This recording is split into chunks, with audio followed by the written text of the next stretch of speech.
उन राक्षसों में एक पूतना नाम की राक्षसी थी, बड़ी भयंकर थी महाराज।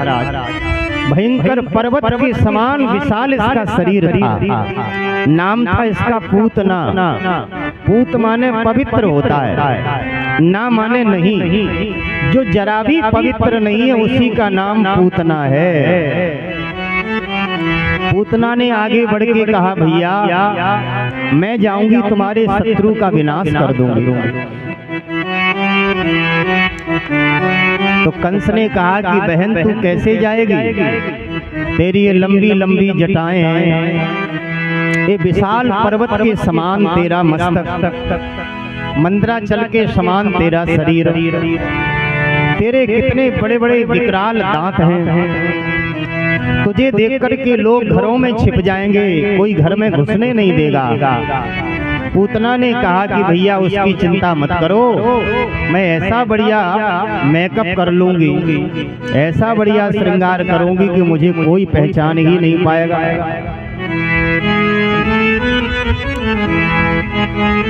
आजकल चल गए ना बड़े बड़े मेकअप चल गए हैं आजकल, क्या बोलते हैं उसको, ब्यूटी पार्लर। शादी विवाह में देखो बहनों का कितना खर्च हो जाता है। कहीं एक साल में 2 4 6 अगर विवाह पड़ जाए रिश्तेदारी नातेदारी में, फिर तो पति कहता है कि हाय हाय इस बार तो पॉकेट खाली पर खाली हो रही है। हमारी बहनें ब्यूटी पार्लर आदि में खूब खर्च करती है और केवल एक रात्रि का वो श्रृंगार रहता है। एक रात्रि भी कहाँ पूरी हो पाती।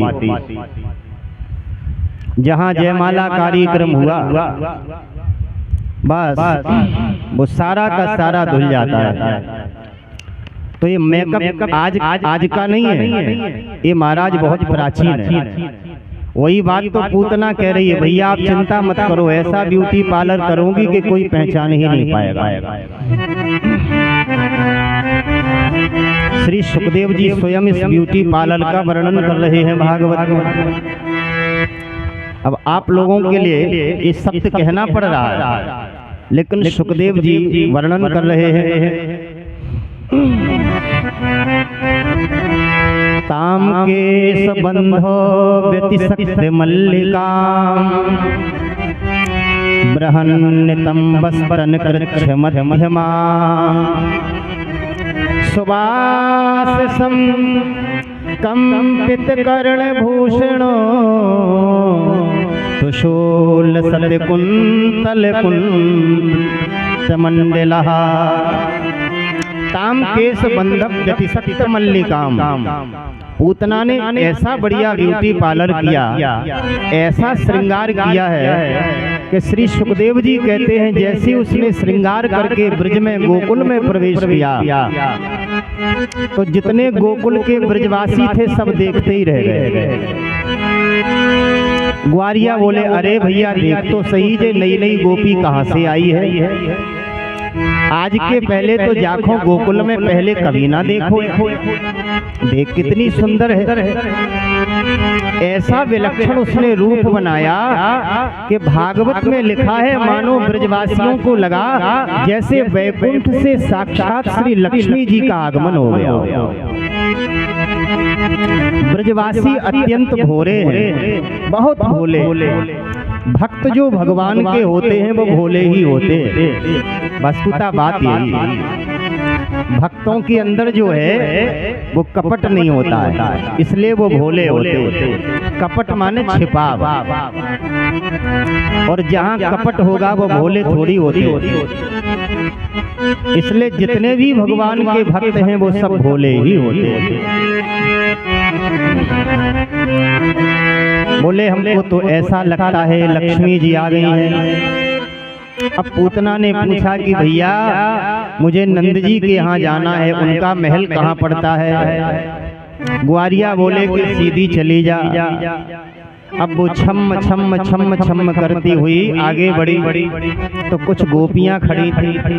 एक गोपी ने कहा, अरे गोपी देख तो सही, ये नई नई गोपी कहाँ से आ रही है।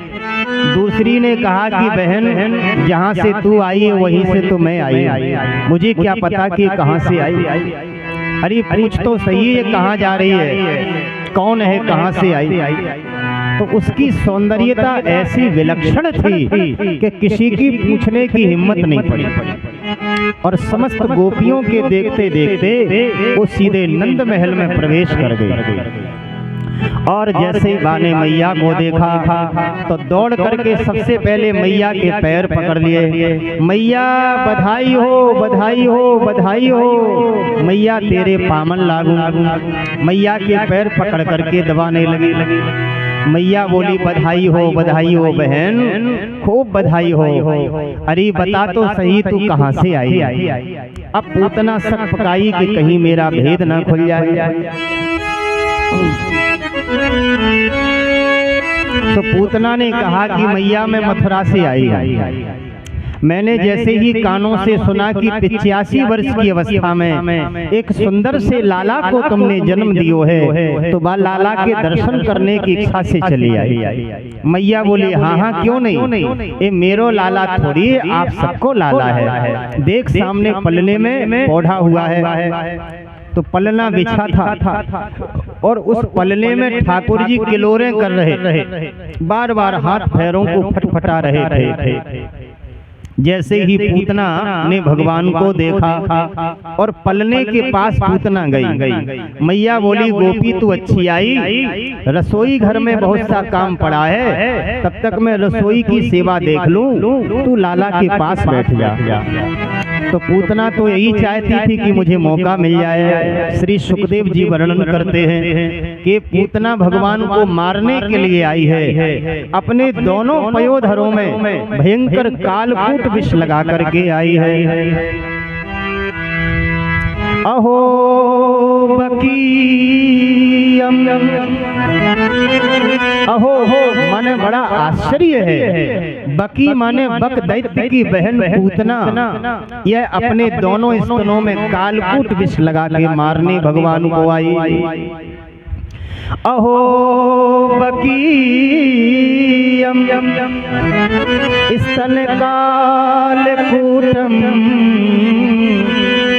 जिघांसया पायदप्य साध्वी लेभे गतिम धातृचितां ततोन्यम कंबा दयालुं शरणं व्रजेम। एक बार कान खोल करके यह श्लोक आप लोग ध्यान पूर्वक सुन लीजिए। ये भागवत का बहुत प्यारा श्लोक है। बक दैत्य की बहन बकी पूतना अपने दोनों पयोधरों में भयंकर कालकूट विष लगाने आई, लगा के आई। क्यों?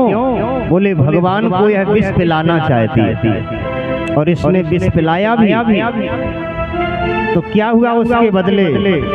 बोले विष पिलाने के बाद भगवान सोचने लगे कि इसको कौन सी गति दूं, क्योंकि दूध पिलाने वाली माँ होती है, इसने मुझे अपना दुग्ध पिलाया है। तो माँ का ये काम होता है दूध पिलाना। तो एक माता को जो गति प्राप्त होती है वही गति भगवान ने मारने वाली पूतना को दे दिया है। इसलिए भागवत में इस श्लोक में प्रश्न किया गया है कि भगवान श्री कृष्ण से बढ़कर के दयालु कोई दूसरा हो ही नहीं सकता है। अहो बकीयम स्तन कालकूटम जिघांसया पायदप्य साध्वी। बोलो जय श्री राधे। नंद बाबा के उत्सव की पाके सूचना, पाके सूचना पापी कंस ने पठा दी बहन पूतना, बहन पूतना नंद बाबा के पुत्र सौकी वाक्य सूचना,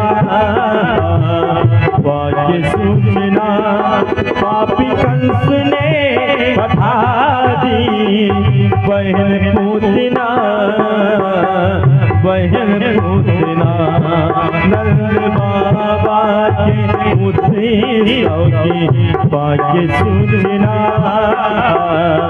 वाक्य सूचना पापी कंस ने पठा दी बहन पूतना, बहन पूतना।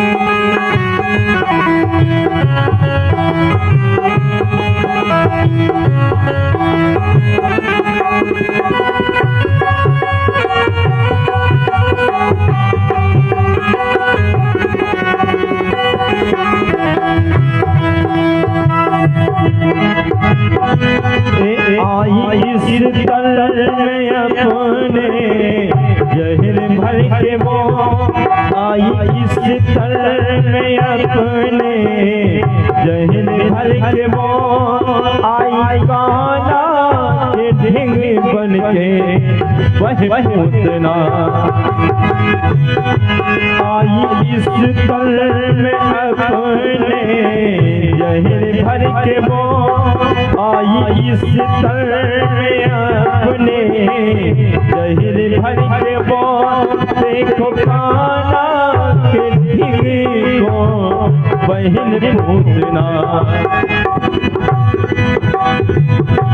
लीला ऐसी, लीला ऐसी रची कोई टूटना जाती, कोई टूटना आई इस तल में जहर भर के बहन पूतना, बहन पूतना। नंद बाबा के उत्सव की सुन के सूचना, बाकी सूचना पापी कंस ने पठा दी बहन पूतना, बहन पूतना।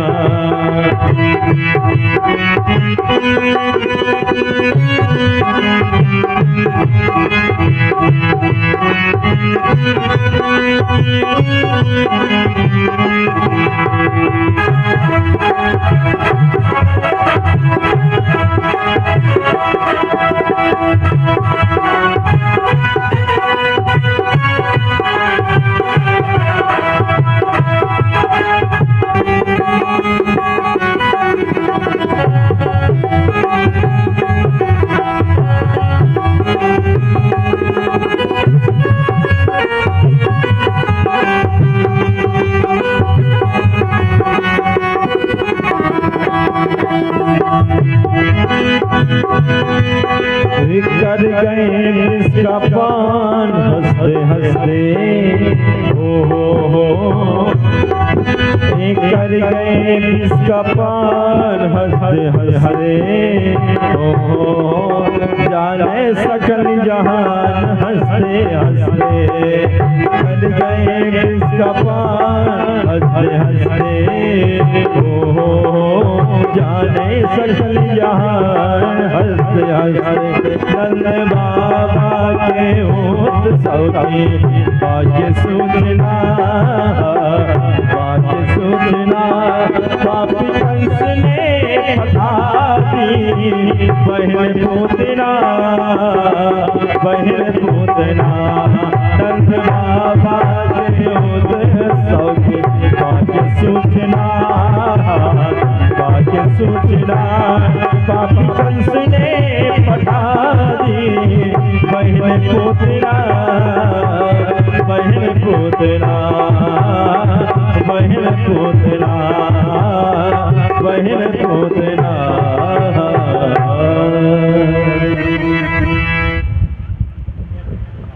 वृंदावन बिहारी लाल की।